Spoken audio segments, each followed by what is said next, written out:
Hello friends, welcome to the study with micro. मैं रंजीत सिंह एक नई वीडियो के साथ आपके बीच। तो फ्रेंड्स शुरू करते हैं आज की वीडियो जो संबंधित है कोप 27 जलवायु परिवर्तन से जुड़ी कुछ प्रमुख शब्दावलियां। आइए जानते हैं कोप 27 क्या है। जैसा कि आपको स्क्रीन पर दिख रहा होगा, शर्म शेख ये इजिप्ट मिस्र में पड़ता है, जहां पर कॉन्फ्रेंस ऑफ पार्टीज 27 बैठक हुई 2022 में। शर्म शेख फिर से जो शर्म शेख है, ये शर्म शेख कहाँ पड़ता है? तो ये पड़ता है मिस्र में। ये मिस्र में पड़ता है और कहा गया है शर्म शेख क्लाइमेट चेंज कॉन्फ्रेंस नवंबर 2022। ये फ्रेंड्स ये डेट आपको इम्पोर्टेंट रहेगी, आपको याद रखना होगा। 6 नवंबर से 18 नवंबर 2022 के बीच ये आयोजित की गई और इसका जो एक बार थीम कह सकते हैं, एक नए वैश्विक जलवायु समझौते के नियम, ये भी आपको ध्यान रखना होगा। तो फ्रेंड्स यहाँ से क्वेश्चन क्या बनेगा? कोप 27 जिसको हम कहते हैं कॉन्फ्रेंस ऑफ पार्टीज, इसका बैठक कहाँ हुआ? तो आपको ध्यान रखना है शर्म शेख स्थान है जो मिस्र में पड़ता है, उस शहर में इसका आयोजन हुआ।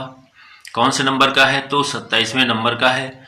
कब से कब तक हुआ? तो 6 नवंबर से 18 नवंबर के मध्य इसका आयोजन किया गया। इसको फ्रेंड्स आपको ध्यान रखना होगा। नेक्स्ट आइए इसमें हम जानेंगे कि कोप 27 क्या है, ग्लासगो समझौता क्या है और ग्रीन हाउस गैसें, और इसी में हम जानेंगे नेट जीरो क्या होता है, और इसी में एनडीसी के बारे में जानेंगे, जस्ट ट्रांजिशन जलवायु वित्त, और सीबीडीआर के बारे में जानेंगे, और कुछ शब्दावली है जैसे कि नुकसान और क्षति, इसके बारे में भी यहां से देखेंगे। तो फ्रेंड्स शब्दावली में देखते हैं कोप 27 ये क्या है। तो एक प्रकार का यह जो है एक प्रकार का द कॉन्फ्रेंस ऑफ पार्टीज है। देशों के संगठन, देशों के जो समूह होते हैं, उन देशों को मिला करके हम अगर बात कहें तो कह सकते हैं द कॉन्फ्रेंस ऑफ पार्टीज।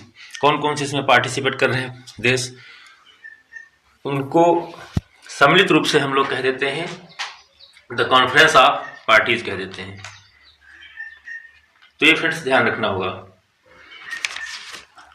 अब अगर बात की जाए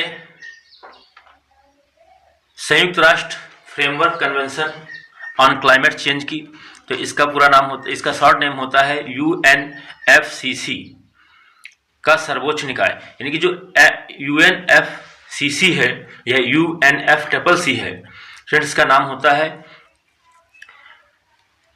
United nation framework convention for on climate change. ये जो है इसी के द्वारा आयोजित किया जाता है। किसको? कोप 27 को, यानी कि जो द कॉन्फ्रेंस ऑफ पार्टीज होती हैं, इनका आयोजन किसके द्वारा कराया जाता है? तो इनका आयोजन कराया जाता है यूएनएफसीसी के द्वारा कराया जाता है। यूएनएफसीसी जो है फ्रेंड्स, ये एक औपचारिक संवाद है। क्या है? यह एक औपचारिक संवाद है।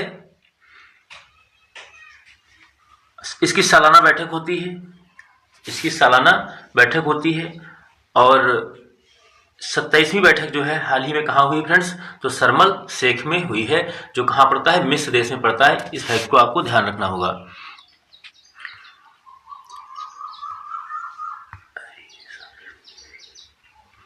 अब देखते हैं ग्लासगो समझौता क्या है। ग्लासगो समझौता क्या है? तो फ्रेंड्स वर्ष 2021 में संयुक्त राष्ट्र जलवायु शिखर सम्मेलन का आयोजन किया गया ग्लासगो में, जो ब्रिटेन में पड़ता है। ये 26 नंबर का था फ्रेंड्स। तो 2000 पहली बार यूएन जलवायु समझौते में जीवाश्म ईंधन के, ये यहाँ से फैक्ट आपको ध्यान रखना होगा, जीवाश्म ईंधन, जो जीवाश्म ईंधन है, जीवाश्म ईंधन के रूप में उसके उपयोग को कम करना, ये जो है पहली बार ऐसा कहा गया, पहली बार ऐसा कहा गया यूएन जलवायु समझौते में कि जीवाश्म ईंधन के उपयोग को कम से कम, उसको जो है कम करने का लक्ष्य रखा गया। कार्बन बाजारों के, यानी कि जो कार्बन मार्केट होता है, मार्केट्स के अंतरराष्ट्रीय व्यापार को निर्देशित करने वाले नियम बनाए गए कि जो देश विकासशील हैं, विकसित हैं, वो जो है कोयले का प्रयोग कम करेंगे ताकि उससे जो है कार्बन कम उत्पन्न हो या उत्सर्जित हो। नेक्स्ट जो रखा गया लक्ष्य, अधिक महत्वाकांक्षी जलवायु योजनाएं बनाना, ये भी वहां पर ग्लासगो समझौते का मुख्य बिंदु था। तो पहला पॉइंट क्या था फ्रेंड्स? पहला पॉइंट जो था वो आपका था, पहली बार जो है किसका उपयोग किया गया, कहा गया जीवाश्म ईंधन, किसका, जीवाश्म ईंधन के उपयोग को कम करना और कार्बन बाजारों के अंतरराष्ट्रीय व्यापार को लेकर के नियम बनाना और अधिक महत्वाकांक्षी जलवायु योजना को बनाना। ये ग्लासगो समझौते के कुछ पॉइंट थे फ्रेंड्स। यहाँ पर एक बात आपको ये भी ध्यान रखना होगा कि ये जो पॉइंट्स आप देख रहे हैं ये एग्जाम में ऐसे ही आते हैं, इतने ही लिखे होंगे कूट में कि ग्लासगो समझौते से संबंधित कौन सा कथन गलत है, तो आपको ध्यान रखना होगा। तो यही टर्म्स आपको ध्यान रखना होगा कि जीवाश्म ईंधन के उपयोग को कम करने की बात कही गई, कार्बन बाजारों के अंतरराष्ट्रीय व्यापार को निर्देशित करने की बात कही गई, उसके लिए नियम बनाए गए, लॉस बनाए गए, और अधिक महत्वाकांक्षी जलवायु योजनाओं को इंप्लीमेंट करना, बनाना, ये इसका उद्देश्य था, समझौते के मुख्य बिंदु थे। चलिए आइए जानते हैं ग्रीन हाउस गैसें। तो फ्रेंड्स ग्रीन हाउस गैसें क्या होती हैं? तो ग्रीन हाउस गैसें वह गैसें होती हैं जो हमारे एटमॉस्फेयर को, वायुमंडल को क्या करती हैं, गर्म कर देती हैं, जिनसे हमारे ग्लेशियर जो होते हैं फ्रेंड्स वो पिघलने लगते हैं, और इससे क्या होता है, अनकंट्रोल होता है ना, रेन, बारिश नहीं होती है या मौसम चेंज बारिश हो जाती है, या इसके कई इफेक्ट होते हैं जो हमको अपने एनवायरनमेंट में देखने को मिलते हैं। तो जैसे कि इसमें कोयला है, डीजल है और गैसोलीन, कोयला है, डीजल है और गैसोलीन है, पेट्रोल है, मिट्टी का तेल है जिसको हम कैरोसिन कहते हैं फ्रेंड्स, और प्राकृतिक गैसें। ये जो गैस, ये सब जो है हमारे मैटर यानी सब्सटेंस हैं, जिनको हम जलाते हैं तो इनके जलने से जो होता है उत्सर्जित होती है, उनको हम क्या कहते हैं, फोसिल फ्यूल कहते हैं फ्रेंड्स। क्या कहते हैं? फोसिल फ्यूल, मतलब जीवाश्म ईंधन कहते हैं। अब अभी कहा गया था इनको कम करने की बात की गई थी, तो कम करने की बात की गई थी, तो ये जो होते हैं, ये आपने देखा होगा, ये सब के सब जो है CO2 उत्पन्न करते हैं फ्रेंड्स। जब कोयला, डीजल, गैसोलीन, पेट्रोल, मिट्टी का तेल, केरोसिन जब जलेगा तो ये सब क्या उत्पन्न करेंगे? ये सब CO2 उत्पन्न करेंगे, कार्बन डाइऑक्साइड। पृथ्वी के वायुमंडल को गर्म करने के लिए जिम्मेदार प्रमुख जो ग्रीन हाउस गैस है वो कौन है? तो वो है CO2 है फ्रेंड्स। क्या है? CO2। कार्बन डाइऑक्साइड गैस जो है फ्रेंड्स वो सबसे ज्यादा पृथ्वी के वायुमंडल को गर्म करने के लिए जिम्मेदार है। तो ये क्वेश्चन यहां से बन जाता है कि पृथ्वी के वायुमंडल को गर्म करने के लिए प्रमुख जिम्मेदार निम्न में से कौन सी गैस है? तो बात करेंगे CO2 की। अगर यहीं पे हम बात कर लें मीथेन की, तो जो मीथेन गैस है इसका सूत्र होता है CH4। क्या होता है फ्रेंड्स? CH4 होता है। तो मीथेन जो है ये कहा गया गायों से, तो गायों से मतलब ये है यहाँ पर फ्रेंड्स कि जो गाय होती हैं, जो पशु होते हैं, उनके गोबर में पाया ही जाता है मीथेन गैस, इसीलिए गोबर गैस बनाई जाती है खाना पकाने के लिए या लाइट को उत्पन्न करने के लिए गोबर संयंत्रों द्वारा गोबर गैस से लाइट बनाई जाती है। और गायों से लिखा तो उनको जो पागुर करते हैं ना, जुगाली करने के दौरान भी उनके जो है मुंह से, माउथ से जो है मीथेन गैस का उत्सर्जन होता है। तो फ्रेंड्स यहां पर मीथेन को समझिएगा। तो ये कचरे के ढेर से भी उत्पन्न होता है। तो धान के खेत हो सकते हैं, क्या हो सकते हैं फ्रेंड्स, धान के खेत हैं और कचरे से है, गोबर गैस से है, गोबर से है, और पशुओं के जुगाली करने से कौन सी गैस रिलीज होती है, तो आपको ध्यान रखना है मीथेन गैस निकलती है। ये भी जो है एक ग्रीन हाउस गैस है, बट उतना ज्यादा इफेक्ट नहीं डालती है जितना कि कार्बन डाइऑक्साइड इफेक्ट डालती है। अगर बात करें हम CO2 की तुलना में ये बहुत अधिक शक्तिशाली होती है। इस फैक्ट को आपको फ्रेंड्स ध्यान रखना होगा। क्या करना होगा, इस फैक्ट को आपको ध्यान रखना होगा। क्यों? क्योंकि सबसे ज्यादा जो गैस पाई जाती है, यानी सबसे ज्यादा एनवायरनमेंट को गर्म करने की जो गैस होती है वो CO2 होती है, लेकिन CO2 से सबसे ज्यादा शक्तिशाली जो गैस होती है वो मीथेन होती है। वातावरण में बहुत कम मात्रा में पाई जाती है, वातावरण में फ्रेंड्स ये बहुत कम मात्रा में पाई जाती है, लेकिन ये होती क्या है, होती कम मात्रा में है, फिर भी ये कार्बन डाइऑक्साइड से ज्यादा शक्तिशाली होती है। आइए देखते हैं, यहां पर देखिए आप इस डायग्राम से, तो आप देखेंगे how greenhouse gases warm our planet.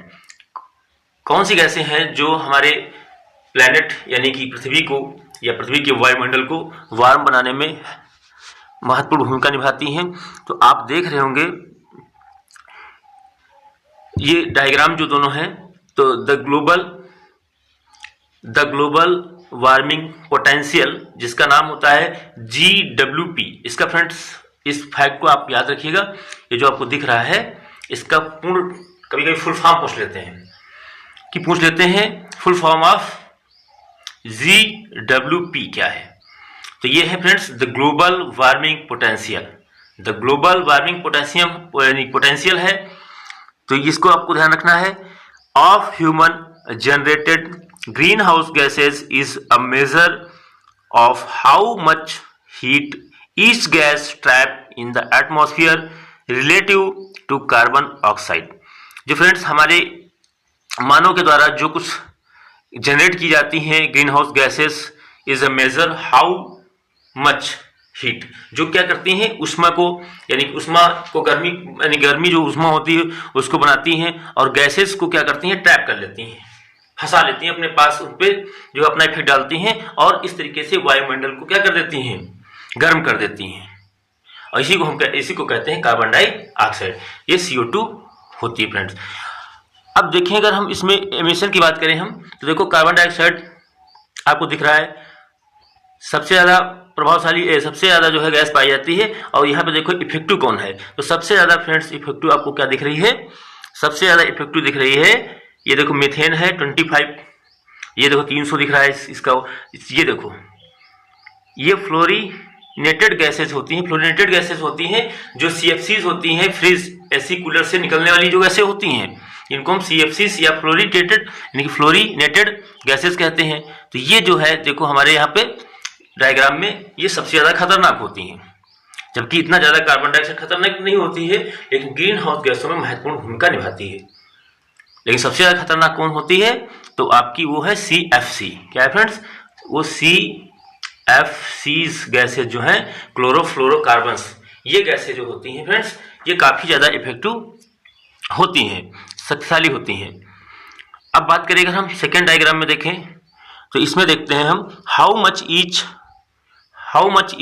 Human caused greenhouse gas contribute total emissions and the एडोबल।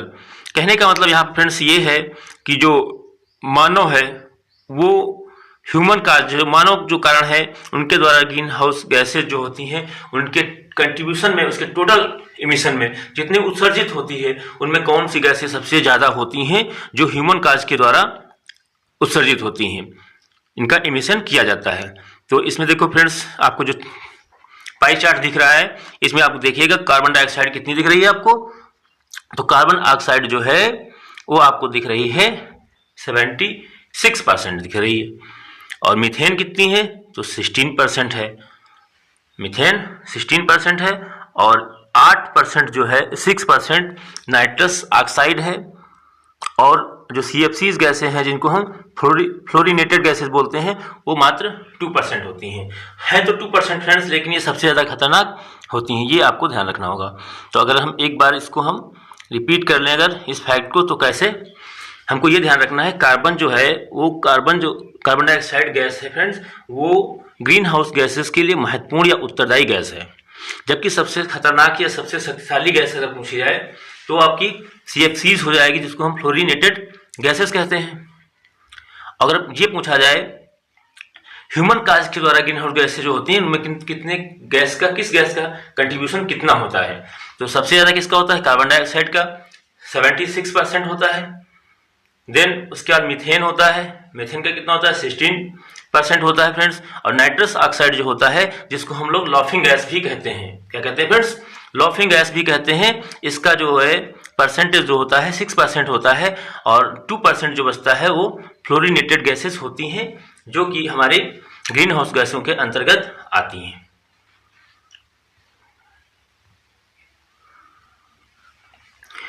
– 1.5 degree, ये जो आप देख रहे हैं 1.5 डिग्री, पेरिस समझौता जब हुआ, पेरिस समझौता, ये फ्रेंड्स पेरिस समझौता कब होता है, तो ये पेरिस समझौता आपका फ्रांस में होता है। कहाँ होता है, तो फ्रांस में होता है, और ये होता कब है, 2015 में। 2015 में होता है पेरिस समझौता, और वहां पर ये बातें कही गई कि हम क्या करेंगे, सदी यानी इस सदी, यानी कि बात कर रहे हैं 21वीं सदी की, बात कर रहे हैं 21वीं सदी की बात कर रहे हैं कि हम 21वीं सदी में तापमान वृद्धि को 2 डिग्री सेल्सियस तक हम क्या करेंगे, सीमित कर लेंगे। क्या करेंगे फ्रेंड्स, सीमित कर लेंगे।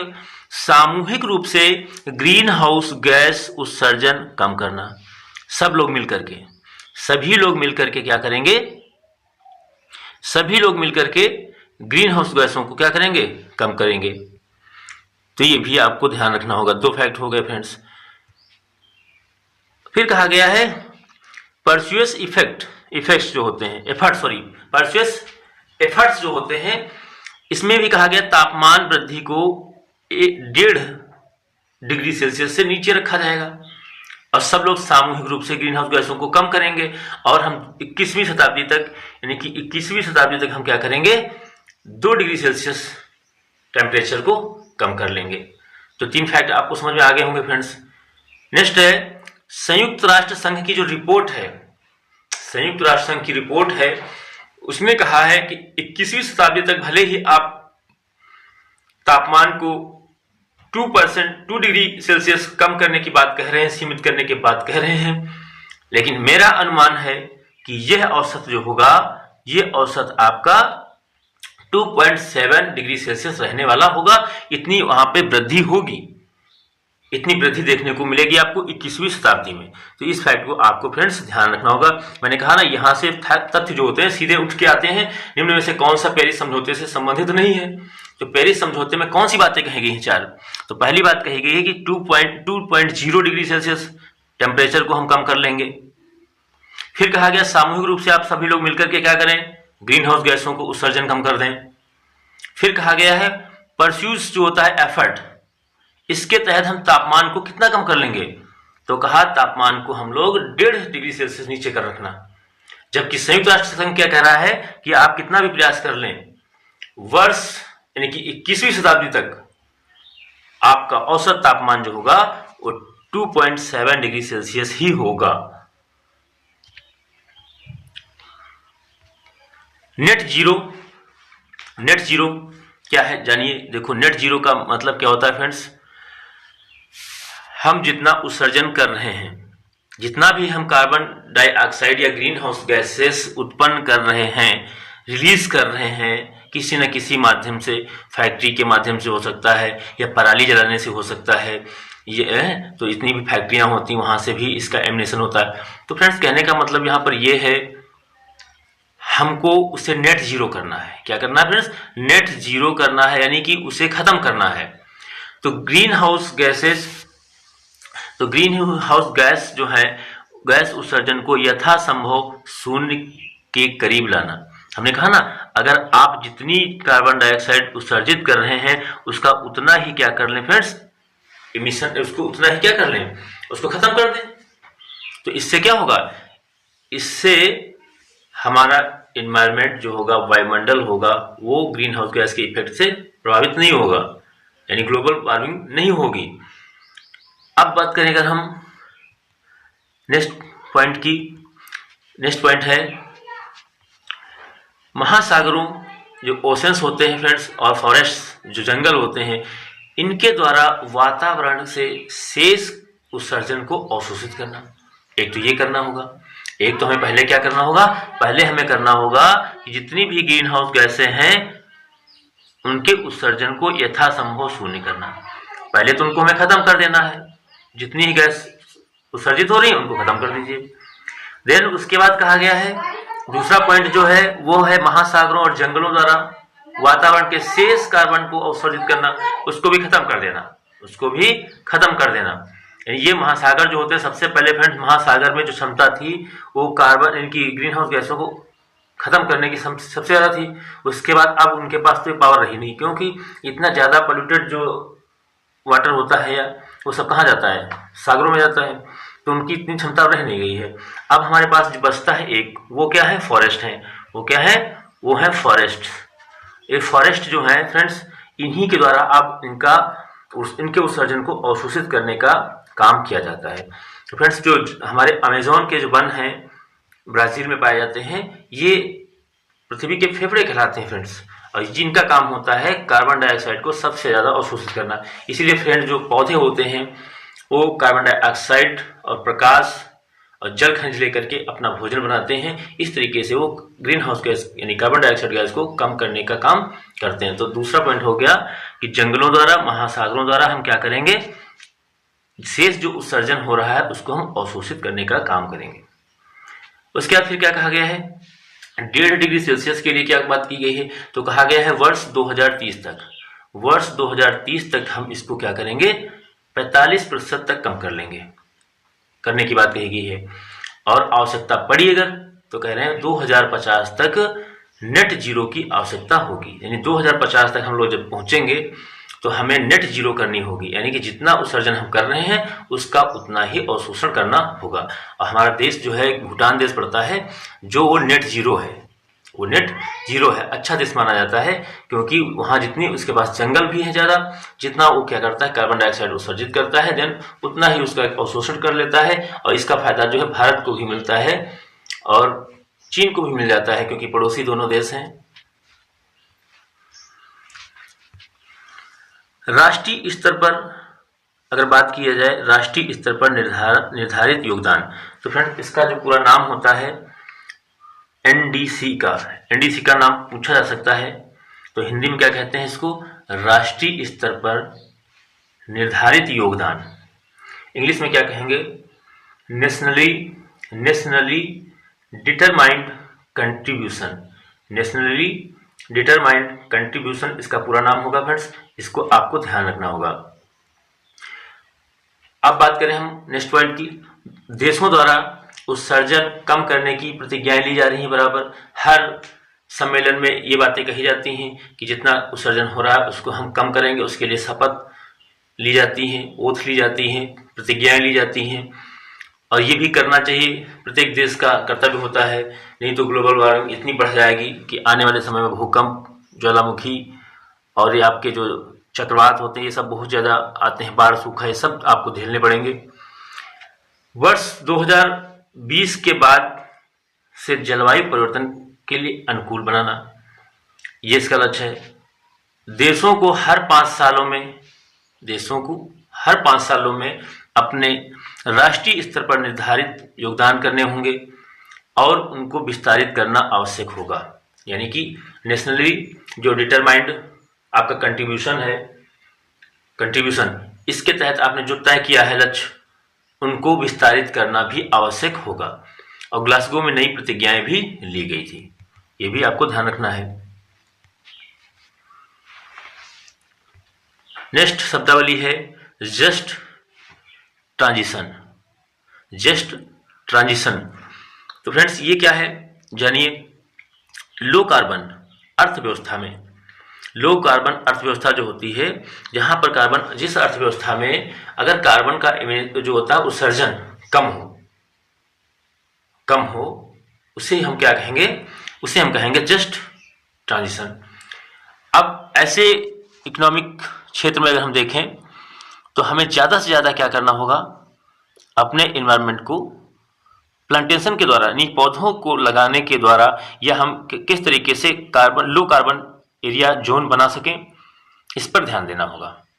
जीवाश्म ईंधन कम उपयोग के लिए सामाजिक और आर्थिक व्यवधान, तो जीवाश्म ईंधन जो हो उसको भी कम से कम क्या करें, उपयोग करें, जिसके लिए सामाजिक आर्थिक व्यवधान उत्पन्न हो। श्रमिकों समुदायों, जो श्रमिक होते हैं, लेबर्स होते हैं, और जो कम्युनिटीज होती हैं, और जो हमारे कंज्यूमर होते हैं, कंज्यूमर्स के लिए लाभों को अधिकतम करना है।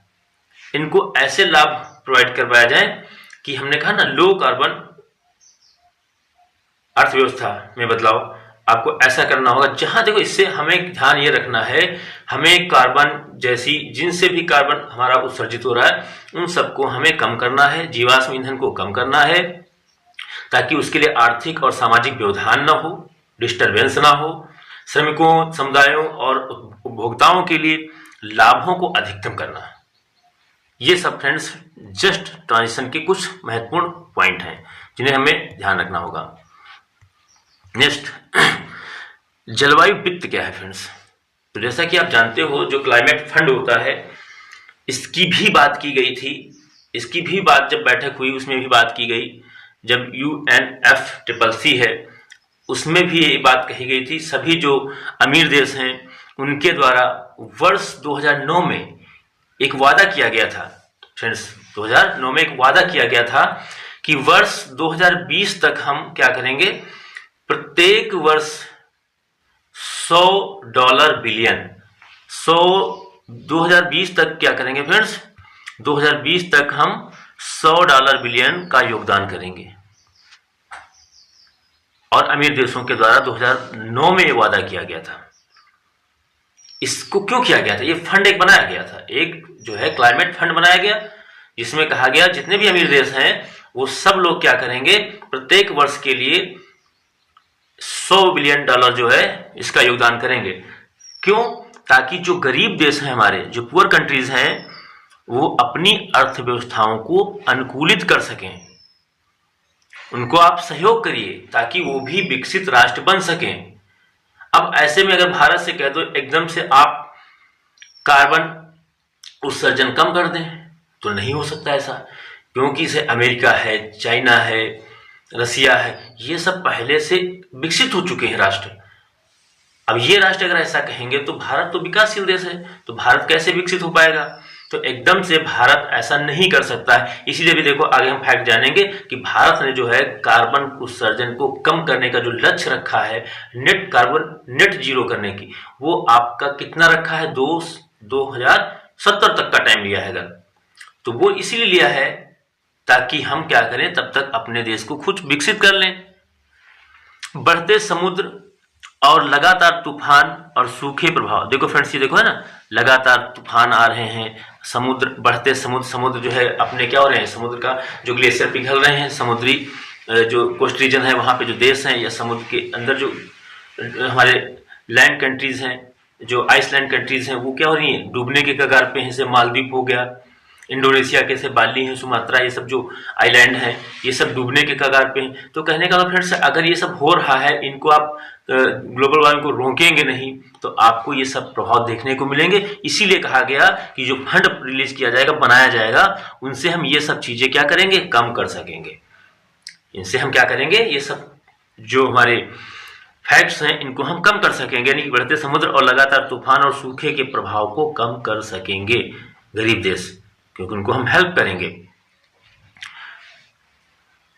वर्ष 2015 में इस लक्ष्य को बढ़ा करके 2025 तक बढ़ाने के लिए सहमत हो गए। ये है जलवायु वित्त से संबंधित कुछ महत्वपूर्ण फैक्ट्स जो आपको ध्यान रखना होगा। नेक्स्ट है जलवायु वित्त लक्ष्य पूरे नहीं, भाई बात तो कही गई लेकिन लक्ष्य पूरे अब तक नहीं हो पाए हैं। अमेरिका जो है यूएसए को अपने नए जलवायु लक्ष्यों को पूरा करने के लिए 1 ट्रिलियन जो डॉलर है वर्ष निवेश की आवश्यकता है। अमेरिका ने ये कहा जरूरत अब $10 बिलियन की नहीं है बल्कि $1 ट्रिलियन की है, इसकी आवश्यकता है, जिसे क्या करना होगा, क्लाइमेट फंड में जमा करना होगा सभी देशों को। नेक्स्ट पॉइंट है फ्रेंड्स CBDR। CBDR क्या है? Common but differentiated responsibilities. ये सभी को इसका फुल फॉर्म याद रखिएगा friends, common but differentiated responsibilities. Kyoto समझौता, क्योटो शहर जापान में पड़ता है। उस समझौते के कुछ सिद्धांत हैं। विकसित देश अधिक उत्सर्जन अधिक जिम्मेदार। इस फैक्ट को आपको ध्यान रखना है। ये उस समझौते में कहा गया, क्योटो समझौता जो जापान में हुआ था उसमें ये कहा गया विकसित देश जो है अधिक उत्सर्जन करते हैं तो इसलिए वो अधिक जिम्मेदार भी हैं। पेरिस समझौते में बात क्या कही गई? चीन और ब्राजील जैसी अर्थव्यवस्थाओं को उत्सर्जन में कटौती के वैश्विक प्रयास करने चाहिए। यानी कि ब्राजील और चीन जैसे जो देश हैं वो अपनी अर्थव्यवस्थाओं को उत्सर्जन में कटौती करें, वैश्विक प्रयास करें।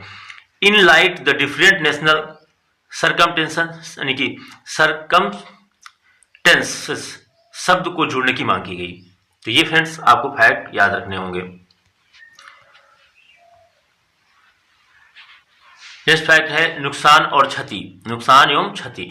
अमीर देश धन मुहैया कराने के लिए सहमत हो गए और गरीब देश जो है वो जलवायु परिवर्तन के कारण हुए नुकसान और क्षति के लिए उत्तरदायित्व का आकलन करेंगे और मुआवजे की गणना के लिए सहमत का आधार बन गया। ये कुछ पॉइंट हैं जो आपको ध्यान रखने हैं।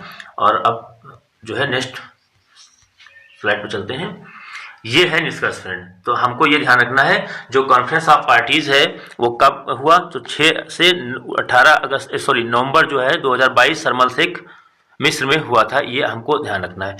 अब बात आती है इसका निष्कर्ष क्या निकला। निष्कर्ष यही है कि अगर आप ग्लोबल वार्मिंग को कम नहीं करेंगे तो हमको नई नई समस्याओं का सामना करना पड़ सकता है, जैसे कि समुद्र स्तर का लगातार बढ़ना, ग्लेशियर का पिघलना, अनियमित बारिश होना, समय पे बरसात नहीं होना, यानी कि भूस्खलन होना, सूखा होना, बाढ़ आना, ये सब तो हमको देखने को मिलेंगे। आज का